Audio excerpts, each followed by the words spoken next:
케네디 대통령 시절 미국과 쿠바는 핵전쟁까지 갈 수 있었던 극한 상황이 있었습니다.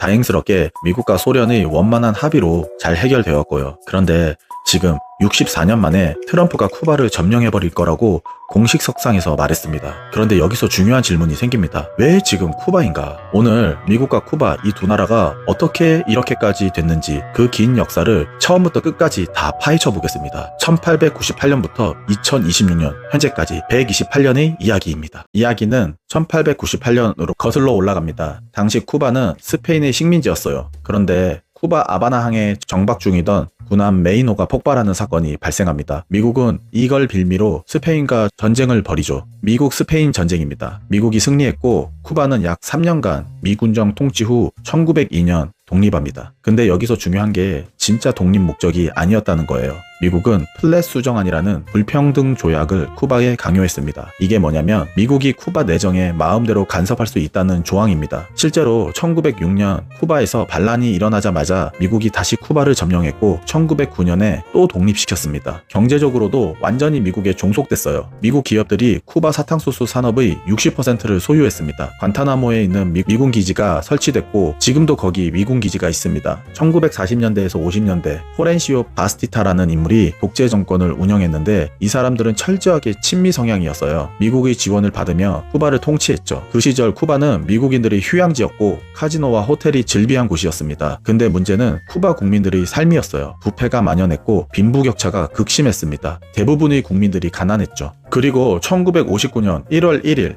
역사가 바뀝니다. 피델 카스트로가 이끄는 혁명군이 바티스타 정권을 무너뜨린 겁니다. 쿠바 혁명이죠. 처음엔 미국도 그냥 지켜만 봤어요. 카스트로가 뭘 할지 모르니까요. 근데 카스트로는 점점 급진적으로 변합니다. 1960년 카스트로가 미국 소유 재산을 국유화하기 시작했습니다. 원유회사, 전화회사, 전기회사, 심지어 석탄공장까지 총 250억 달러에 달하는 미국 자산이 한순간에 쿠바 정부 소유가 됐습니다. 미국 입장에선 완전히 통수를 맞은 거죠. 미국은 즉시 경제 제재를 가했습니다. 쿠바 설탕 수입을 중단했어요. 그러자 소련이 등장합니다. 소련이 쿠바의 설탕을 사들이고 무역 대표단을 파견하기 시작했죠. 1961년 1월 미국과 쿠바는 공식적으로 국교를 단절합니다. 케네디 대통령이 된 직후였어요. 그리고 케네디는 카스트로 제거 작전을 승인합니다. 1961년 4월 17일 작전이 시행됩니다. 피그스만 침공이에요. CIA가 마이애미에 있던 쿠바 출신 망명자들을 모집해서 특수훈련을 시켰습니다. 약 1,400명 정도 됐죠. 이들은 쿠바 피그스만을 상륙시켜서 카스트로 정권 전복시킨다는 계획이었습니다. 근데 이게 완전히 실패로 끝나요. 왜냐면 카스트로가 이미 다 알고 있었거든요. 침공군이 상륙하자마자 카스트로의 혁명군이 기다리고 있었어요. 100여 명이 전사하고 나머지는 전원 생포됐습니다. 미국 입장에선 완전히 체면을 구겼죠. 세계 최강국이 작은 섬나라 하나 제대로 못 건드린 거니까요. 이 사건으로 미 쿠바 관계는 회복 불가능한 상태가 됩니다. 그리고 1년 반 뒤 더 큰 사건이 터져요. 1962년 10월 14일 미국 정찰기가 쿠바 상공을 촬영한 사진 한 장이 백악관에 도착합니다. 그 사진에 뭐가 찍혔냐면 소련의 중거리 탄도미사일 기지였어요. 워싱턴을 포함한 미국 주요 도시들을 직접 타격할 수 있는 핵미사일이 쿠바에 배치되고 있었던 겁니다. 케네디는 비열한 거짓말쟁이, 비열한 깡패라며 후르쇼프 소련 서기장을 욕하며 길길이 날뛰었다고 해요. 10월 22일 케네디가 전국 TV 연설을 합니다. 쿠바를 해상봉쇄했다고 선언했죠. 그리고 이렇게 경고했어요. 소련이 미사일 기지 건설을 강행하면 이를 선전포고로 받아들일 것이며 제3차 세계대전도 불사하겠다. 전 세계가 공포에 떨었습니다. 학교에서는 대피훈련을 했고 사람들은 방공호를 팠어요. 진짜로 핵전쟁이 일어날 것 같았거든요. 그 13일 동안 인류는 멸망 직전까지 갔습니다. 근데 나중에 밝혀진 사실이 더 충격적이에요. 당시 쿠바는 미국이 생각했던 것보다 훨씬 더 많은 소련군이 있었어요. 무려 43,000명이었습니다. 그리고 핵탄두가 장착된 미사일이 9기나 설치가 되어 있었고요. 만약 케네디가 공습을 결정했다면 진짜 핵전쟁이 터졌을 거예요. 다행히 외교로 해결됐습니다. 소련이 쿠바의 미사일을 철수하는 대신 미군도 터키에 배치한 미사일을 철수하기로 타협을 했죠. 11월 20일 미국이 쿠바 해상 봉쇄를 해제하면서 위기가 끝났습니다. 근데 이 사건 이후 미국의 쿠바 봉쇄는 더욱 강화됩니다. 1962년부터 1991년까지 약 30년 동안 쿠바는 소련의 지원으로 버텼어요. 소련이 대규모 원조를 제공했고 11,000여 명의 군인과 러시아가 기술자를 쿠바에 상주시켰습니다. 쿠바는 아프리카와 중남미의 좌파혁명을 지원하는 소련의 전초기지 역할을 했죠. 근데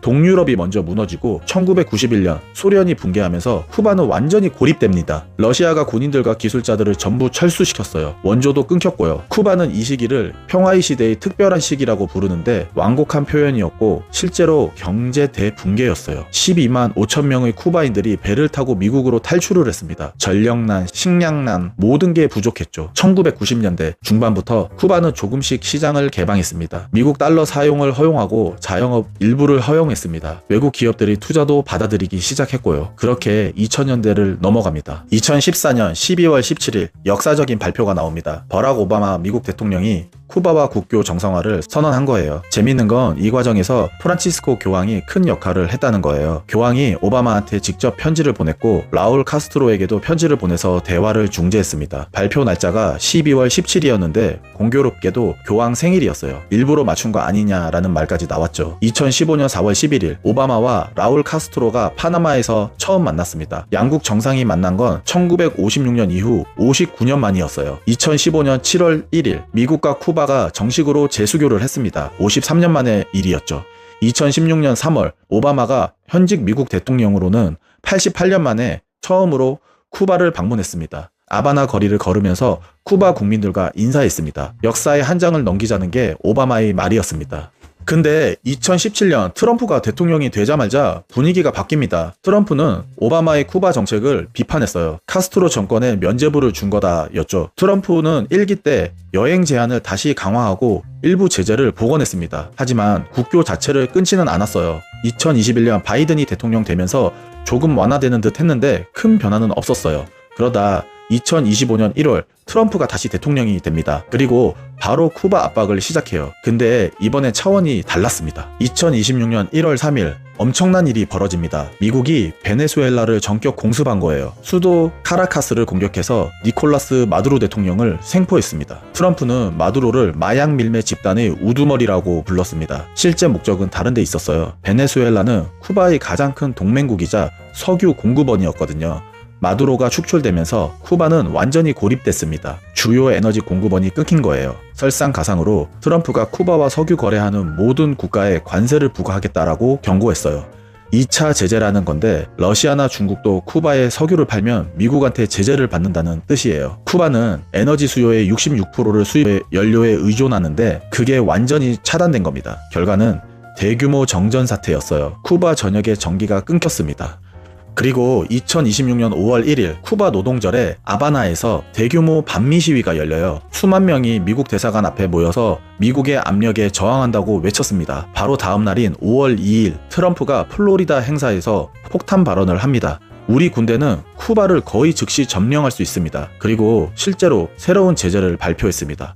에너지, 국방, 금융 분야 핵심 인사들을 제재 명단에 등록하였고 이들과 거래하는 외국 금융기관도 제재 대상에 올렸습니다. 인권 침해나 부패에 연루된 쿠바 정부 인사들은 미국 입국이 전면 차단됐습니다. 쿠바 정부는 즉각 반발했어요. 디아스 카넬 쿠바 대통령이 X에 이렇게 했었습니다. 미국 대통령이 쿠바에 대한 군사적 공격 위협이 전례 없는 수준이다. 이는 중대한 범죄 행위다. 그리고 이렇게 덧붙였습니다. 아무리 강력한 침략자라도 쿠바에서는 항복을 얻어내지 못할 것이다. 브루노 로드리게스 쿠바 외무장관도 성명을 냈어요. 미국의 조치는 쿠바 국민에 대한 집단적 처벌이자 유엔 헌장 위반이다. 자, 그럼 지금 핵심 질문으로 돌아가 볼게요.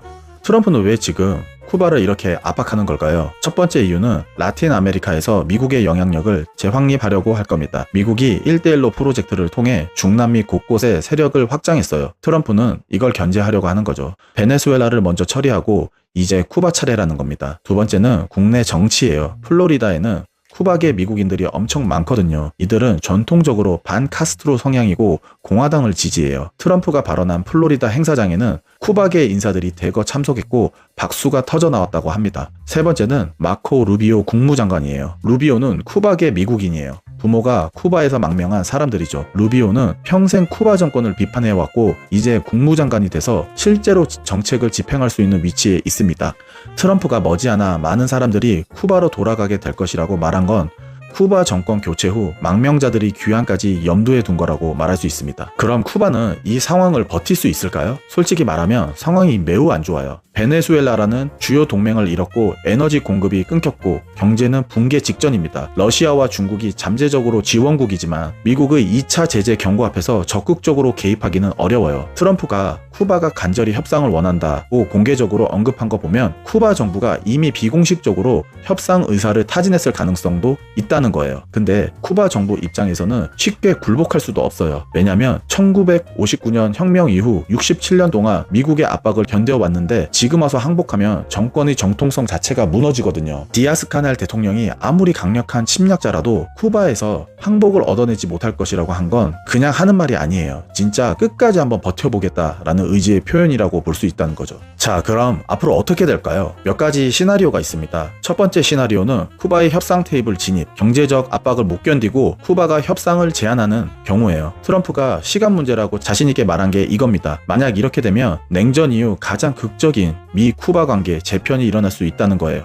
라틴 아메리카 전체의 지정학적 판도가 바뀔 수 있다는 거고요. 두 번째 시나리오는 쿠바가 끝까지 저항하는 경우예요. 쿠바가 끝까지 버티는 경우 트럼프는 더 강력한 제재 카드를 꺼낼 겁니다. 최악의 경우 실제 군사 행동까지 갈 수 있어요. 베네수엘라처럼요. 세 번째 시나리오는 국제사회의 개입입니다. 유엔이나 다른 국가들이 중재에 나서는 경우에요. 중국이나 러시아가 쿠바를 완전히 포기하지 않을 거거든요. 근데 지금 국제 정세를 보면 미국을 직접적으로 막을 나라는 없어 보여요. 128년의 미국 쿠바 관계를 정리해봤습니다. 1898년 미국 스페인 전쟁부터 시작해서 쿠바 혁명, 피그스만 침공, 쿠바 미사일 위기, 냉전 시대의 봉쇄, 오바마의 화해, 그리고 트럼프의 최강 압박까지. 지금 쿠바는 1962년 미사일 위기 이후 가장 심각한 위기를 맞고 있습니다. 트럼프가 항공모함을 쿠바 해안 100야드 앞에 세우면 항복할 것이라고 말했지만 쿠바는 아무리 강력한 침략자일지라도 항복을 얻어내지 못할 것이라고 맞받아쳤고요. 과연 누구의 말이 맞을까요? 앞으로 몇 달 안에 답이 나올 것 같습니다. 여러분 어떻게 생각하시나요? 댓글로 남겨주세요. 오늘 영상 여기까지 하겠습니다. 감사합니다.